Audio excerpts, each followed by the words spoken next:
El cielo de Ciudad de México se oscureció mientras Josefina Herrera fregaba los platos con movimientos mecánicos.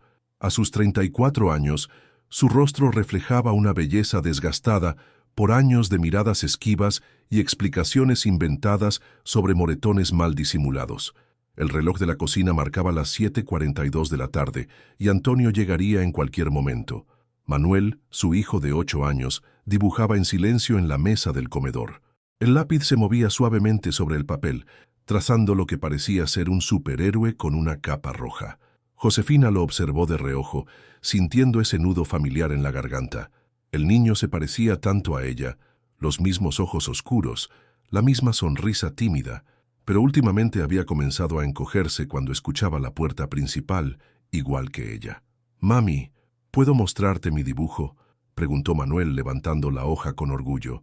«Claro que sí, mi amor», respondió Josefina secándose las manos en el delantal y acercándose a la mesa. «Qué bonito te quedó. ¿Es un superhéroe?». «Sí, es un superhéroe que protege a las personas de los monstruos», explicó Manuel con la inocencia propia de su edad. El sonido de llaves en la cerradura hizo que ambos se tensaran. La puerta se abrió de golpe y Antonio Vega entró tambaleándose. Su camisa, antes impecable para su trabajo como gerente en un banco local, estaba parcialmente desabotonada y el olor a tequila inundó la pequeña sala. «La comida debería estar lista», gruñó Antonio arrojando su maletín sobre el sofá. «¿Qué demonios estás haciendo?». «Ya está lista, Antonio», respondió Josefina regresando rápidamente a la cocina. Solo estaba viendo el dibujo de Manuel. «Manuel debería estar haciendo su tarea, no perdiendo el tiempo con tonterías», espetó Antonio dirigiendo una mirada severa hacia su hijo. «¿Crees que vas a conseguir algo en la vida dibujando monitos? A tu cuarto, ahora». El niño recogió apresuradamente sus lápices y papeles, evitando el contacto visual con su padre. Mientras pasaba junto a él, Antonio le arrebató el dibujo del superhéroe. «¿Qué es esta basura?», murmuró, arrugando el papel y arrojándolo al suelo. Manuel contuvo las lágrimas y corrió hacia su habitación.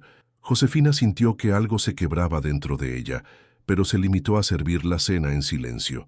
Habían pasado 6 años desde la primera vez que Antonio la golpeó, 2 meses después de su boda. 6 años de promesas de cambio, de disculpas seguidas por nuevos episodios de violencia. 6 años de aislamiento progresivo de su familia en Oaxaca, de excusas para no visitar a su madre enferma, de llamadas cada vez menos frecuentes a su hermana Carmen. La cena transcurrió en un silencio tenso, interrumpido solo por el tintineo de los cubiertos y los ocasionales comentarios despectivos de Antonio sobre la comida. Josefina respondía con monosílabos, con la mente puesta en Manuel solo en su habitación, probablemente llorando en silencio. «Necesito más dinero», anunció Antonio de repente limpiándose la boca con la servilleta.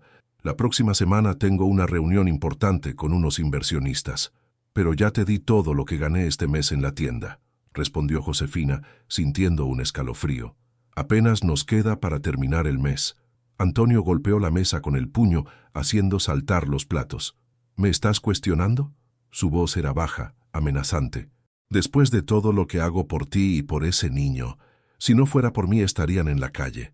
«No, no te estoy cuestionando», se apresuró a decir Josefina. «Solo digo que no tengo más dinero ahora mismo». «Siempre hay más dinero», respondió Antonio levantándose. «Puedes pedirle a tu jefa un adelanto. O mejor aún, llama a tu hermana, esa que vive como reina en Monterrey y nunca nos ayuda. Carmen tiene sus propios problemas, Antonio. Acaba de divorciarse y...». «No me interesa», gritó él golpeando nuevamente la mesa. «Encuentra el dinero o te mostraré lo que pasa cuando no cumples con tu parte». El sonido de una puerta abriéndose llamó la atención de ambos. Manuel estaba en el pasillo, sosteniendo un pequeño robot de juguete. «Papá, por favor no le grites a mamá», dijo con voz temblorosa. El rostro de Antonio se transformó, pasando de la ira al desprecio. «Vuelve a tu habitación, Manuel», ordenó Josefina, reconociendo el peligro en los ojos de su esposo. «Así que ahora tienes a tu defensor», se burló Antonio, avanzando hacia el niño. «¿Te crees muy valiente, mocoso? Antonio, por favor, él solo...». «¡Tú cállate!», rugió, empujando a Josefina contra la pared. «Es hora de que este niño aprenda a ser un hombre». Todo sucedió con una rapidez vertiginosa. Antonio agarró a Manuel por el brazo, zarandeándolo con violencia. El juguete cayó al suelo, rompiéndose en pedazos. Los gritos de Manuel resonaron en la pequeña casa, mientras Antonio levantaba la mano. Algo estalló dentro de Josefina. Años de miedo, humillación y dolor cristalizaron en un instante de claridad absoluta. Se abalanzó sobre Antonio, arañándole la cara, golpeándolo con una fuerza que no sabía que poseía. «No toques a mi hijo», gritó, convertida en una furia desconocida incluso para ella misma. Antonio, sorprendido por la ferocidad del ataque, retrocedió, pero rápidamente recuperó el control. Con un movimiento brutal, golpeó a Josefina en el rostro, enviándola al suelo. Manuel lloraba, paralizado por el terror. «Te vas a arrepentir de esto», bramó Antonio, avanzando hacia ella con el puño levantado. Josefina, aturdida por el golpe, vio el pesado cenicero de cristal que Antonio había traído de su viaje a Cancún. Lo agarró justo cuando él se abalanzaba sobre ella y, en un acto desesperado de autodefensa, lo golpeó con todas sus fuerzas. El impacto fue seco. Antonio se tambaleó con una expresión de incredulidad en su rostro. Llevó una mano a su sien, donde la sangre comenzaba a brotar. Por un momento el tiempo pareció detenerse. Sus miradas se encontraron y Josefina vio algo que nunca había visto antes en los ojos de Antonio: miedo. Luego, sin decir palabra, se desplomó. El silencio que siguió fue más aterrador que cualquier grito. Josefina se arrastró hacia Antonio, con las manos temblorosas. Lo sacudió, primero suavemente, luego con desesperación. «¡Antonio! ¡Antonio!», llamó, con la voz quebrándose. No hubo respuesta. El cenicero yacía a un lado, manchado de sangre. Manuel se acercó lentamente, con los ojos muy abiertos. «¿Papá está dormido?», preguntó con voz apenas audible. Josefina tocó el cuello de Antonio, buscando un pulso que no encontró. La realidad la golpeó con más fuerza que cualquier puño. Antonio estaba muerto, y ella lo había matado. «Sí, mi amor», mintió abrazando a su hijo. «Papá está dormido. Necesitamos irnos ahora, ¿de acuerdo?». Mientras abrazaba a Manuel, sus ojos se posaron en el maletín de Antonio tirado en el sofá. Algo sobresalía de él, lo que parecía ser un sobre amarillo. Con cuidado, separó a Manuel. «Espera aquí un momento, cariño». Con manos temblorosas, Josefina abrió el maletín. Dentro, encontró el sobre amarillo, y lo que vio al abrirlo cambió todo. Documentos, fotografías, una tarjeta de identificación con su foto, pero con un nombre diferente, y un pasaje de avión a nombre de Antonio Vega, con destino a Panamá para el día siguiente. Entre los papeles una nota escrita a mano: «Todo está listo. Deshazte de ellos esta noche, y nos vemos mañana. El dinero estará esperándote». El mundo de Josefina, ya desmoronado, terminó de colapsar cuando comprendió la verdad. El último acto de Antonio en esa casa no había sido golpearla, sino preparar su propia huida, y posiblemente algo mucho peor para ella y Manuel.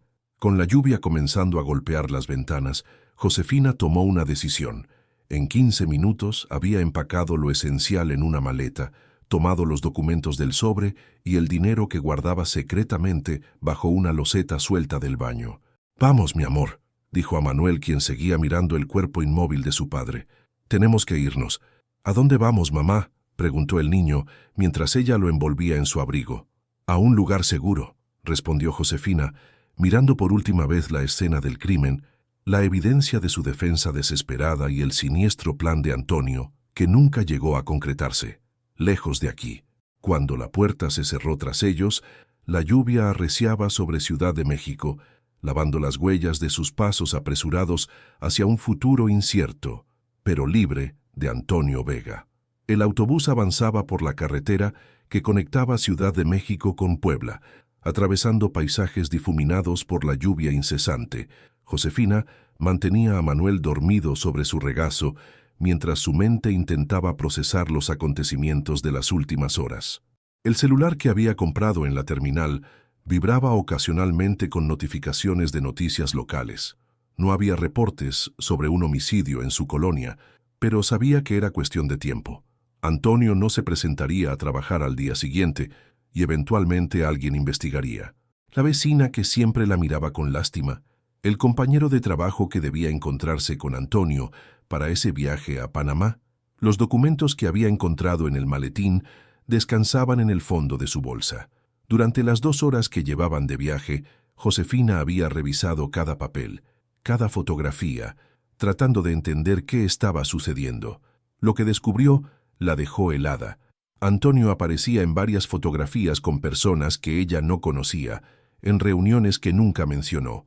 En algunas imágenes aparecía un hombre de traje elegante y rostro severo, identificado en una nota como el licenciado, el mismo hombre que semanas atrás había visto brevemente en su casa durante una reunión con Antonio. Las identificaciones falsas incluían una a su nombre, Josefina Vega, pero con otro apellido de soltera, Josefina Méndez, no Josefina Herrera, como si Antonio hubiera planeado borrar su verdadera identidad. También había extractos bancarios de cuentas que ella desconocía, con movimientos de cantidades que excedían por mucho el salario de Antonio como gerente bancario. «Señora, próxima parada, Puebla», anunció el conductor, sacándola de sus pensamientos. Josefina asintió, despertando suavemente a Manuel. «Llegamos, mi amor», susurró, acomodándole el cabello revuelto. «¿Vamos a ver a la tía Carmen?», preguntó el niño, frotándose los ojos. «No, cariño», respondió ella, pensando rápidamente. «Vamos a ver a una amiga que nos ayudará». La mentira le dolió, pero era necesaria. No podían ir con Carmen, sería el primer lugar donde buscarían. Además, no quería involucrar a su hermana en este desastre. La amiga a la que se refería era Dolores Gutiérrez, una antigua compañera de la universidad que vivía en Puebla y con quien había mantenido un contacto esporádico a través de redes sociales a escondidas de Antonio. La terminal de autobuses de Puebla bullía de actividad a pesar de la hora tardía. Josefina compró un sándwich y un jugo para Manuel en una tienda de conveniencia mientras buscaba un taxi. El viaje hasta el apartamento de Dolores fue breve, pero cada semáforo en rojo le provocaba un sobresalto, imaginando policías que los detendrían, que la separarían de Manuel. Dolores abrió la puerta con expresión de sorpresa. A sus 36 años, seguía teniendo el mismo rostro amable que Josefina, recordaba de sus días universitarios, aunque ahora llevaba el cabello más corto y algunas arrugas comenzaban a dibujarse alrededor de sus ojos. «Josefina, cuando recibí tu mensaje no podía creerlo», exclamó abrazándola. «Han pasado años. Gracias por recibirnos así tan tarde», respondió Josefina, con la voz quebrada por la emoción. «Te presento a Manuel, mi hijo». «Hola, Manuel», sonrió Dolores agachándose para quedar a la altura del niño. «Tu mamá y yo éramos grandes amigas en la universidad». «Hola», respondió Manuel tímidamente, aferrándose a la mano de su madre.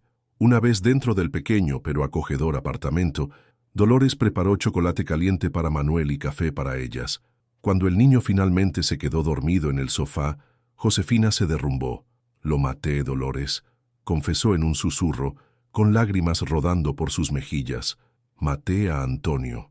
Durante la siguiente hora relató todo: los años de abuso, el ataque a Manuel, el golpe fatal con el cenicero, los documentos encontrados. «Actuaste en defensa propia, Josefina, y para proteger a tu hijo», respondió Dolores apretando sus manos. «Cualquier juez lo entendería». «No es tan simple», replicó Josefina sacando los documentos de su bolsa. «Mira esto». Dolores examinó los papeles con creciente asombro y preocupación. «Parece que Antonio estaba involucrado en algo ilegal», murmuró estudiando las fotografías. «¿Reconoces a alguna de estas personas?» «Solo a este hombre», señaló Josefina la fotografía del licenciado. «Vino a casa hace unas semanas.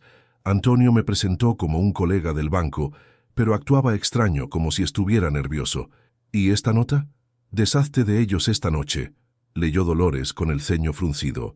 «Josefina, ¿crees que Antonio planeaba...?» «No lo sé», interrumpió Josefina llevándose las manos al rostro, «pero tenía un boleto para Panamá para mañana, solo uno, y estas identificaciones falsas, no sé en qué estaba metido, pero parece que planeaba desaparecer y tal vez hacernos daño a Manuel y a mí». Dolores guardó silencio por un momento, procesando la información. «Necesitas un abogado», dijo finalmente. «Conozco a alguien que podría ayudarte, pero no será barato. Tengo algo de dinero», respondió Josefina, mostrándole los billetes que había tomado de su escondite. No es mucho, pero... Espera, interrumpió Dolores, tomando uno de los extractos bancarios. Aquí hay información de una cuenta a nombre de Antonio en un banco de Puebla, con un saldo considerable. Si tienes su identificación, tal vez podrías... No puedo presentarme en un banco, protestó Josefina. Si han encontrado su cuerpo, ya deben estar buscándome. Déjame ver las noticias, sugirió Dolores tomando su tablet. Mientras Dolores navegaba por sitios de noticias locales, Josefina observaba a Manuel dormir.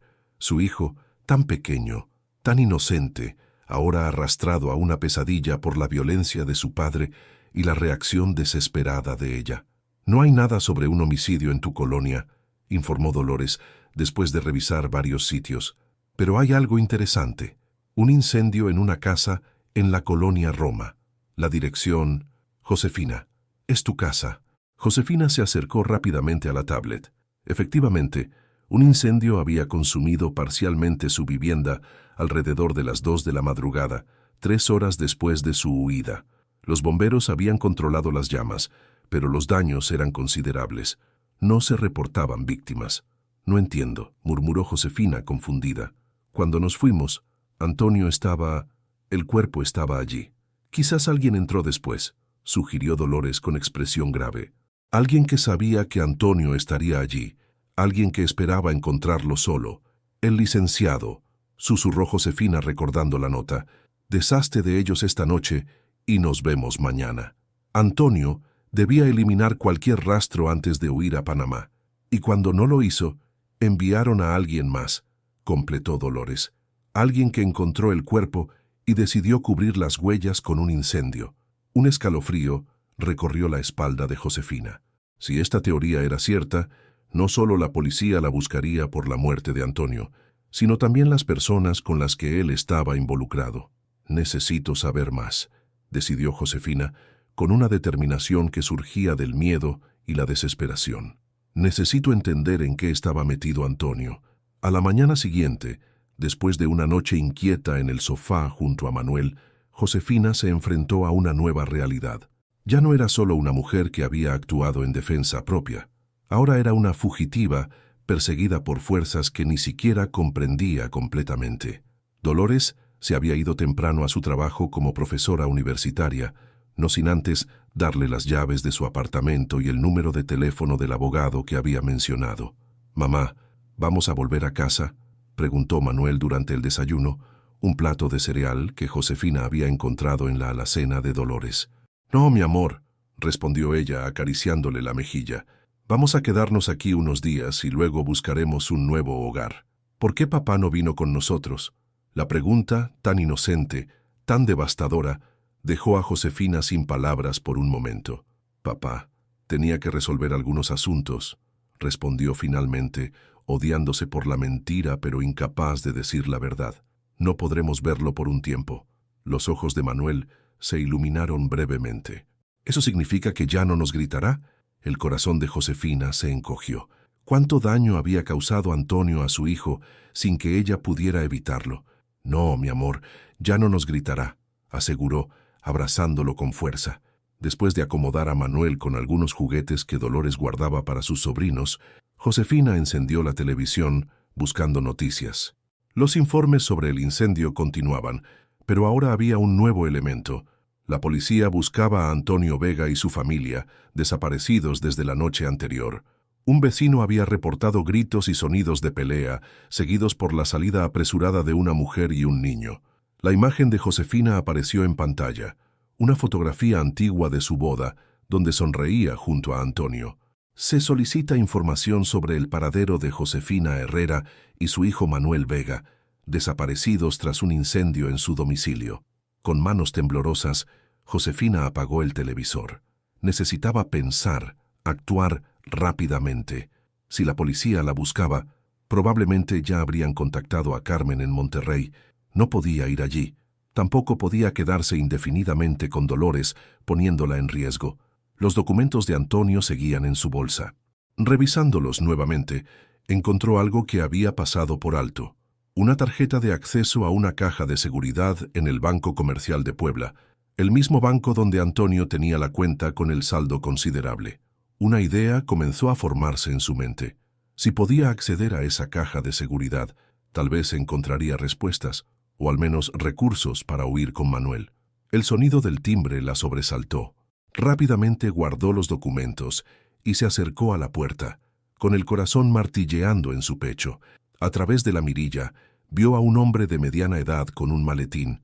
«¿Señora Herrera?», llamó el hombre. «Soy Alejandro Soto, el abogado que contactó Dolores». Josefina dudó. ¿Podía confiar en este desconocido? ¿Y si era una trampa? «Dolores me pidió que le mostrara esto», añadió el hombre, sosteniendo frente a la mirilla una fotografía donde aparecía junto a Dolores en lo que parecía ser una reunión de exalumnos. Con precaución, Josefina abrió la puerta. «Pase», indicó, verificando que nadie más estuviera en el pasillo. El abogado entró y se presentó formalmente. Durante la siguiente hora, Josefina le relató su situación, omitiendo los detalles sobre los documentos encontrados en el maletín de Antonio. «Es una situación compleja», admitió Soto después de escucharla. «Actuó en defensa propia, pero la huida complica las cosas, y este incendio no me gusta nada». «¿Qué debo hacer?», preguntó Josefina. «Presentarse voluntariamente a la policía sería lo ideal», respondió el abogado. «Pero entiendo su miedo. Si lo que sospecha es cierto, y Antonio estaba involucrado en actividades ilegales, podría haber personas peligrosas buscándola. No puedo arriesgar a Manuel», afirmó Josefina con determinación. «Entonces necesitamos evidencia», concluyó Soto. «Algo que respalde su versión y la proteja de estas personas». «¿Mencionó una caja de seguridad?». Josefina asintió lentamente. Tal vez este hombre podría ayudarla, pero aún no estaba lista para confiar completamente. «Necesito tiempo para pensarlo», dijo finalmente. «¿Podríamos hablar mañana?». El abogado aceptó, dejándole su tarjeta y recomendándole extrema precaución. Cuando se fue, Josefina se sentó junto a Manuel, quien jugaba ajeno a la gravedad de su situación. Tomó una decisión. Mañana iría al Banco Comercial de Puebla.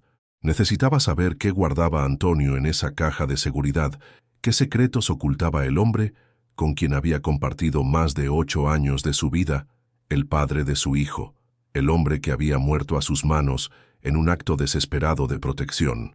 Mientras observaba a Manuel construir un castillo con bloques de colores, Josefina se preguntó si algún día podrían tener una vida normal, lejos del miedo, lejos de la sombra de Antonio.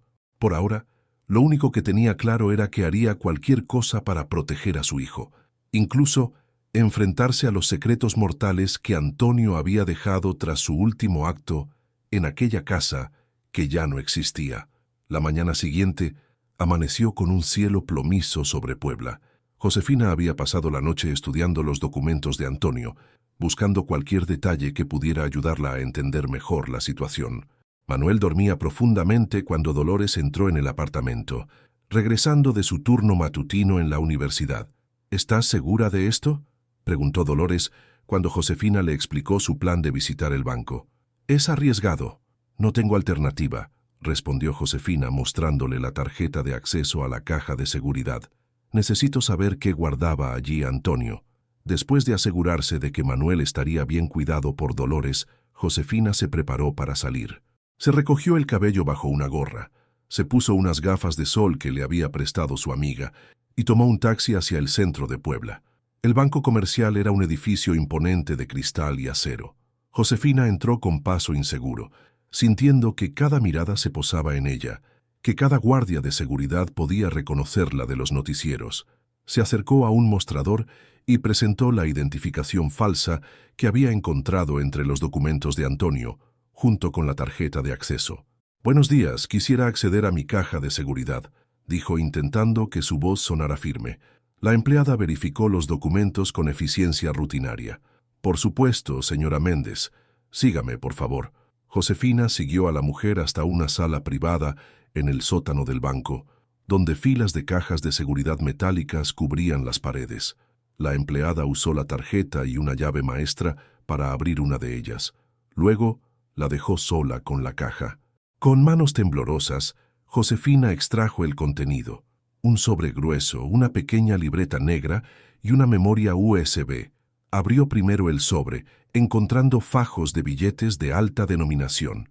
Debía haber al menos 200,000 pesos. La libreta contenía nombres, fechas y cantidades, escritos con la letra pulcra de Antonio. Reconoció algunos nombres de personalidades políticas locales y empresarios prominentes. La última entrada, fechada apenas 3 días antes, decía: transferencia final completada. El licenciado confirma operación en Panamá. Eliminar rastros. Guardó todo en su bolso y salió de la sala. Antes de abandonar el banco, se detuvo en un cajero automático e intentó utilizar la tarjeta bancaria que había encontrado junto a los extractos. Para su sorpresa, funcionó. El saldo disponible era de 873,450 pesos. Retiró el máximo permitido diario, 8,000 pesos. De regreso en el apartamento de Dolores, encontró a Manuel dibujando tranquilamente mientras su amiga corregía exámenes. «¿Cómo te fue?», preguntó Dolores, apenas la vio entrar.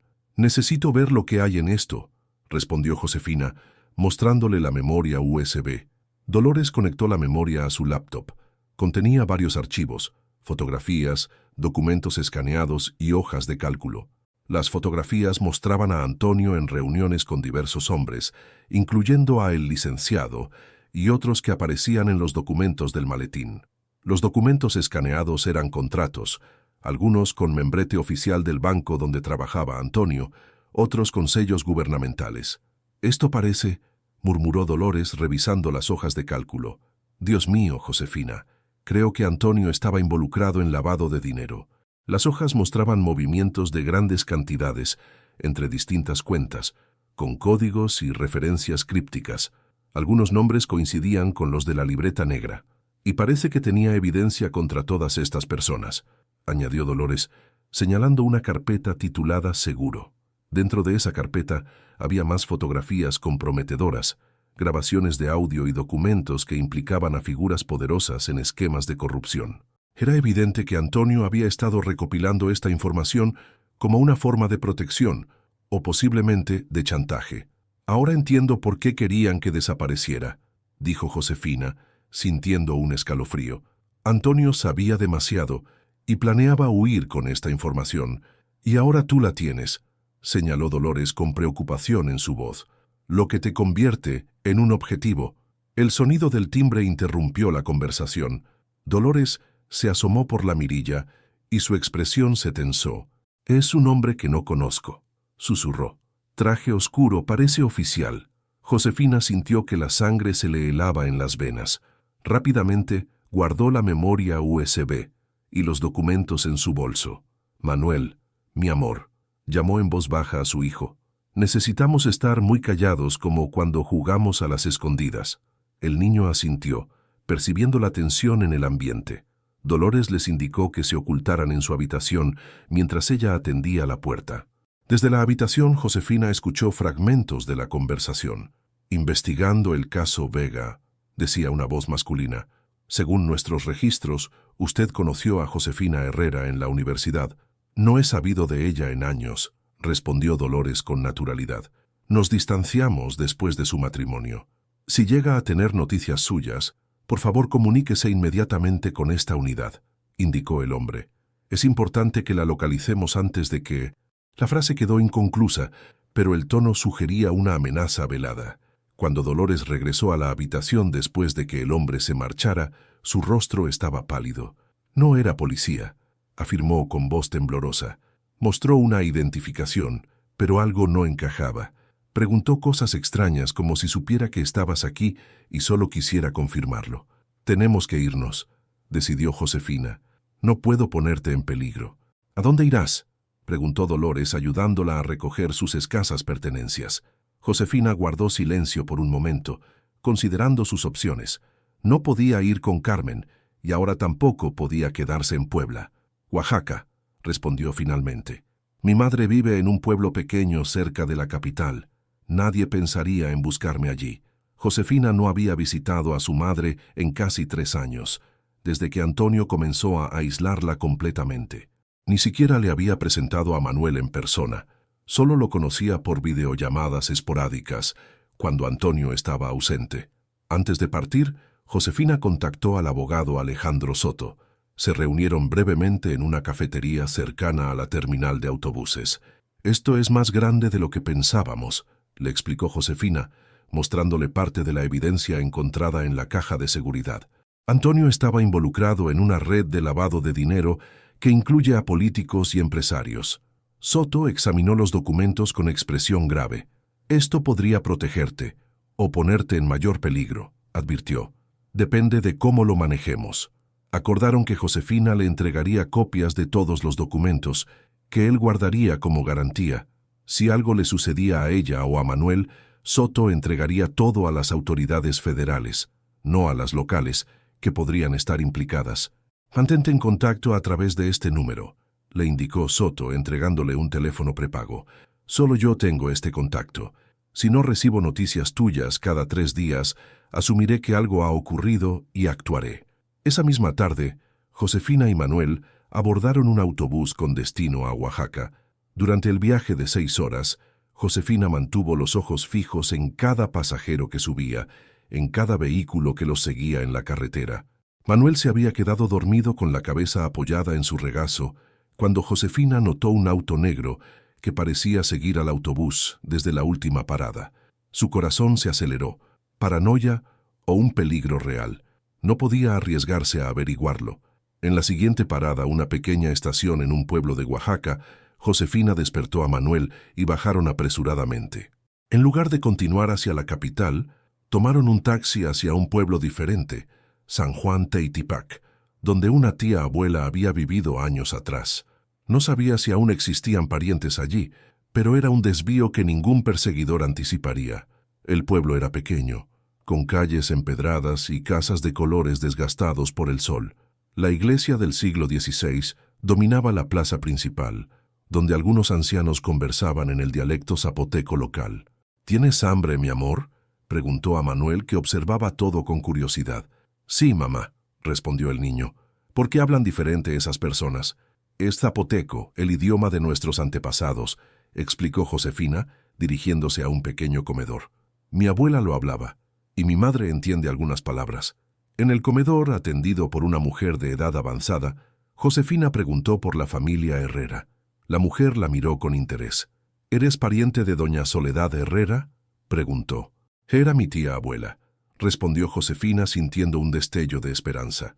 «Falleció hace 5 años, pero su hija Margarita vive en la Casa Azul junto al arroyo», informó la mujer, sirviéndoles tlayudas recién hechas. «¿Vienes de lejos?».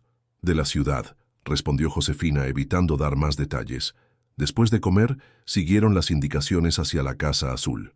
Margarita Herrera resultó ser una mujer de unos 60 años, prima segunda de la madre de Josefina. Aunque nunca se habían conocido, la recibió con la hospitalidad característica de los pueblos oaxaqueños. «Claro que puedes quedarte, sobrina», exclamó Margarita después de escuchar una versión editada de su historia, que había dejado a un esposo abusivo y necesitaba un lugar seguro para ella y su hijo. «Tengo una habitación libre desde que mi hijo se fue a Estados Unidos». Esa noche, en la pequeña habitación con piso de tierra apisonada y un crucifijo de madera en la pared, Josefina finalmente permitió que las lágrimas fluyeran. Manuel dormía en la cama que compartirían, exhausto por el largo viaje y las emociones. Usando el teléfono que le había dado Soto, envió un mensaje cifrado como habían acordado, indicando que estaban a salvo temporalmente. Luego sacó los documentos y la libreta de Antonio, estudiándolos nuevamente a la luz tenue de una lámpara. Un nombre en particular llamó su atención: Rodrigo Montero, el licenciado. Aparecía repetidamente en los registros, siempre asociado a las operaciones más grandes. Según las notas de Antonio, Montero era el enlace con un cartel que utilizaba el banco para lavar dinero.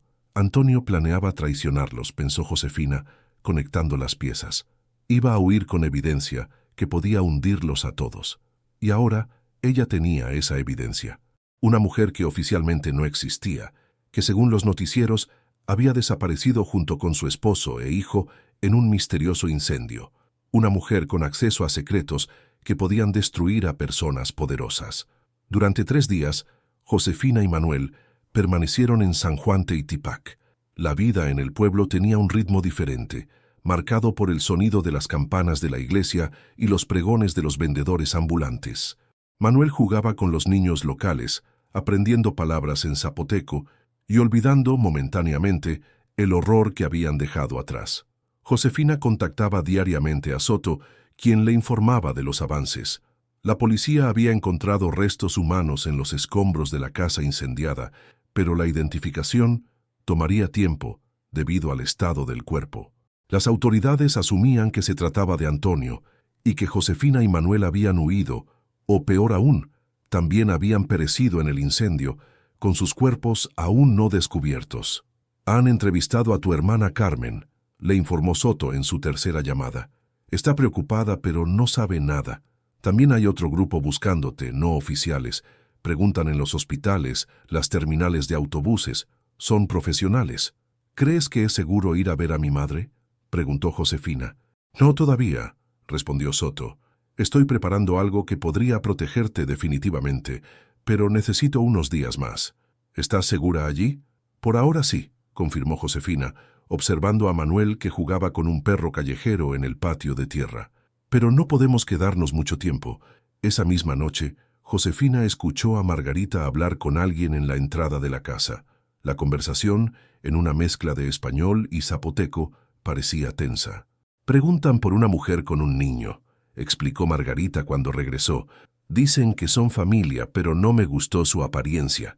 El miedo volvió a apoderarse de Josefina. ¿Cómo la habían encontrado tan rápido? ¿Quién los había traicionado? «Debemos irnos», susurró comenzando a recoger sus cosas. «No esta noche», aconsejó Margarita con una determinación sorprendente. «Les dije que aquí no había nadie así y que siguieran hacia San Pedro. Les creyeran o no, no se atreverán a entrar a una casa en este pueblo sin causar un escándalo. Espera hasta el amanecer, cuando el autobús pase por la carretera principal». Josefina aceptó el consejo, pero no pudo dormir. Con Manuel, abrazado a ella, repasó mentalmente sus opciones. No podían seguir huyendo indefinidamente. Necesitaba un plan, una salida definitiva de este laberinto de mentiras en el que Antonio la había arrastrado. Al amanecer, después de agradecer profusamente a Margarita, Josefina y Manuel caminaron hasta la carretera y abordaron el primer autobús que pasó. No preguntó el destino. En ese momento, cualquier dirección que los alejara del peligro era la correcta. Mientras el autobús avanzaba por carreteras sinuosas entre montañas cubiertas de niebla, Josefina tomó una decisión. No podía seguir siendo una víctima, una presa acorralada. Era hora de usar la información que tenía, no solo para sobrevivir, sino para liberarse definitivamente de la sombra de Antonio. Con Manuel dormido a su lado, envió un mensaje a Soto. «Es hora de contraatacar». El pueblo costero de Puerto Ángel, en la costa oaxaqueña, parecía salido de una postal turística con sus playas de arena dorada, aguas turquesa y pescadores que partían al amanecer en coloridas lanchas. Para cualquier observador, Josefina y Manuel eran simplemente una madre y su hijo disfrutando de unas vacaciones. La pequeña cabaña que habían alquilado bajo nombres falsos estaba ubicada al final de una playa casi desierta, lo suficientemente aislada para sentirse segura, pero cercana al pueblo para no levantar sospechas. Una semana había pasado desde su huida de San Juan Teitipac, 7 días de aparente calma que Josefina había aprovechado para elaborar su plan junto con el abogado Soto. «Mami, ¿podemos ir a nadar?», preguntó Manuel señalando el mar que se extendía frente a ellos. «Claro, mi amor», respondió Josefina, sonriendo ante el entusiasmo de su hijo. Mientras Manuel chapoteaba en las aguas poco profundas, Josefina repasaba mentalmente los avances de su situación. Soto había contactado discretamente a un fiscal federal especializado en delitos financieros, alguien con reputación de incorruptible. Le había presentado parte de la evidencia, sin revelar la ubicación de Josefina, explicando la situación como un caso de lavado de dinero que involucraba a Antonio Vega y a figuras prominentes, incluido Rodrigo Montero, el licenciado. El fiscal, impresionado por la contundencia de las pruebas, había iniciado una investigación silenciosa. Según los informes de Soto, ya habían congelado algunas cuentas y estaban monitoreando a varios de los implicados. El teléfono prepago vibró en el bolsillo de Josefina. Era un mensaje de Soto. «Todo listo para mañana. Confirmado 11 a.m. Josefina respiró profundamente, intentando calmar los nervios. Mañana se enfrentaría cara a cara con el fiscal, entregando personalmente toda la evidencia y dando su testimonio. Soto había negociado garantías, inmunidad para ella a cambio de su cooperación total, protección para ella y Manuel y la posibilidad de un nuevo comienzo bajo el programa de protección a testigos. «Mira, mamá, encontré una concha», exclamó Manuel corriendo hacia ella con su tesoro marino. «Es preciosa», respondió Josefina, abrazándolo, «tan especial como tú». Esa noche, después de acostar a Manuel, Josefina organizó meticulosamente todos los documentos: la libreta negra de Antonio, las fotografías, la memoria USB, los extractos bancarios, todo lo que evidenciaba la red de corrupción y lavado de dinero. También escribió su testimonio completo: los años de abuso, la noche fatal en que Antonio intentó lastimar a Manuel, el descubrimiento de los documentos, la huida desesperada. Al terminar, se permitió un momento de reflexión. Su vida había cambiado irremediablemente en apenas 2 semanas. El futuro seguía siendo incierto, pero por primera vez, desde la muerte de Antonio, sentía que tenía algo de control sobre su destino. El amanecer la encontró ya despierta, preparando a Manuel para el viaje a la capital oaxaqueña, donde se reunirían con Soto y el fiscal. Había explicado a su hijo, de manera simple, que iban a hablar con personas que los ayudarían a comenzar una nueva vida. Una vida sin papá, había preguntado Manuel con una mezcla de tristeza y alivio que partió el corazón de Josefina. Sí, mi amor, una vida donde nadie nos hará daño. El viaje hacia Oaxaca transcurrió sin incidentes. Soto los esperaba en un hotel discreto en el centro histórico, acompañado por una mujer de aspecto severo que se presentó como agente federal. «El fiscal llegará en 1 hora», informó Soto. «Todo está preparado». Durante esa hora repasaron nuevamente el plan. Josefina entregaría toda la evidencia, daría su testimonio completo y firmaría un acuerdo de colaboración. A cambio, recibiría inmunidad por la muerte de Antonio, que sería clasificada como defensa propia, y protección contra el licenciado y sus asociados. «No será fácil», advirtió la agente. «Estas personas son poderosas y peligrosas. Tendrán que desaparecer al menos hasta que el caso esté cerrado». «Estamos acostumbrados a desaparecer», respondió Josefina con amargura. Cuando el fiscal finalmente llegó, Josefina sintió una mezcla de miedo y determinación. Era un hombre de unos 50 años, con ojos penetrantes y una expresión que denotaba tanto autoridad como comprensión. «Señora Herrera», saludó estrechando su mano, «agradezco su valentía. Lo que está haciendo salvará muchas vidas y pondrá fin a una red criminal que ha dañado a nuestro país durante años». La reunión se extendió durante horas. Josefina relató cada detalle, respondió cada pregunta, señaló nombres y conexiones en los documentos. Manuel permanecía en una habitación contigua, cuidado por otra agente que había traído juguetes y libros para entretenerlo. «Montero sospecha que algo salió mal», explicó el fiscal mientras revisaban las fotografías. El plan original era que Antonio entregara esa noche la evidencia incriminatoria contra todos excepto Montero, y luego desapareciera con una nueva identidad y el dinero. Cuando Antonio no apareció y encontraron su cuerpo, enviaron a alguien para eliminar toda evidencia, incluyendo a ustedes dos. Entonces, ¿Antonio planeaba traicionarme incluso a mí?, preguntó Josefina, aunque ya conocía la respuesta. «Según nuestras investigaciones, sí», confirmó el fiscal. «Estaba preparando su huida con otra identidad. Usted y su hijo eran prescindibles». El peso de esa confirmación fue abrumador. Antonio no solo había abusado de ella durante años, sino que también había planeado abandonarla, posiblemente eliminarla, para comenzar una nueva vida con el dinero del lavado. Aquella noche, cuando la golpeó mientras ella protegía a Manuel, realmente había sido su último acto en esa casa, pero no de la manera que ella había imaginado. Al atardecer, con todos los documentos entregados y los acuerdos firmados, Josefina se reunió con Manuel. El niño dormitaba en un sillón, exhausto por el día de espera. «¿Qué sigue ahora?», preguntó a Soto y al fiscal. «Traslado inmediato a Ciudad de México», respondió el fiscal. «Tenemos una casa segura donde permanecerán mientras procesamos los arrestos principales. Después, El programa de protección a testigos les proporcionará nuevas identidades y un lugar para recomenzar. ¿Podré ver a mi madre? ¿A mi hermana? Eventualmente, con las precauciones adecuadas, aseguró Soto. Pero por ahora su seguridad es prioritaria. Esa misma noche, escoltados por agentes federales, Josefina y Manuel abordaron un vuelo privado hacia la capital. La operación para desmantelar la red de lavado de dinero comenzaría al amanecer, con arrestos simultáneos en varias ciudades. Durante el vuelo, con Manuel dormido en sus brazos, Josefina reflexionó sobre el camino recorrido.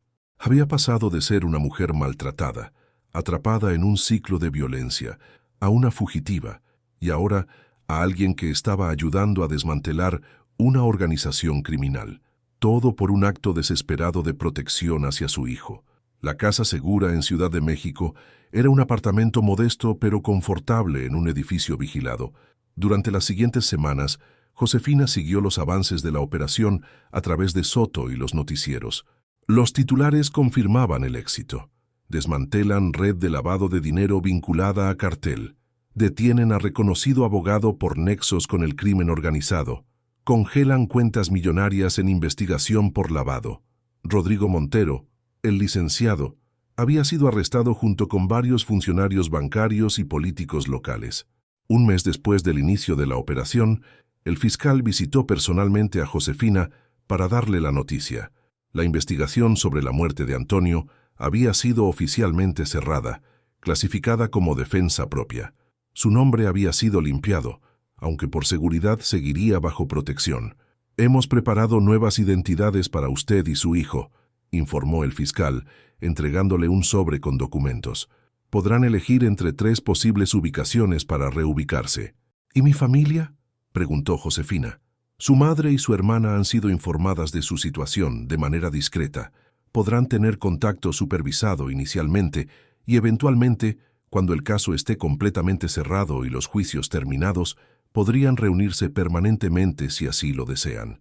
Esa noche, después de que el fiscal se marchara, Josefina mostró a Manuel las fotografías de las 3 ciudades entre las que podrían elegir: Mérida, Guadalajara o Monterrey. «¿Cuál te gusta más?», preguntó a su hijo. Manuel estudió las imágenes con atención, deteniéndose en la de Monterrey. «¿No es ahí donde vive la tía Carmen?», preguntó. Josefina sonrió, sorprendida por la memoria de su hijo. Carmen vivía efectivamente en Monterrey, aunque no podrían contactarla inmediatamente. «Sí, mi amor. ¿Te gustaría vivir ahí?», Manuel asintió, abrazando a su madre. «¿Hey, podré ir a la escuela? ¿Y tener amigos que no se vayan?». «Sí, tendrás una escuela, amigos, una casa bonita», prometió Josefina, conteniendo la emoción. «Será un nuevo comienzo para los dos». 2 semanas después, Josefina y Manuel Durán, sus nuevos apellidos, llegaron a Monterrey.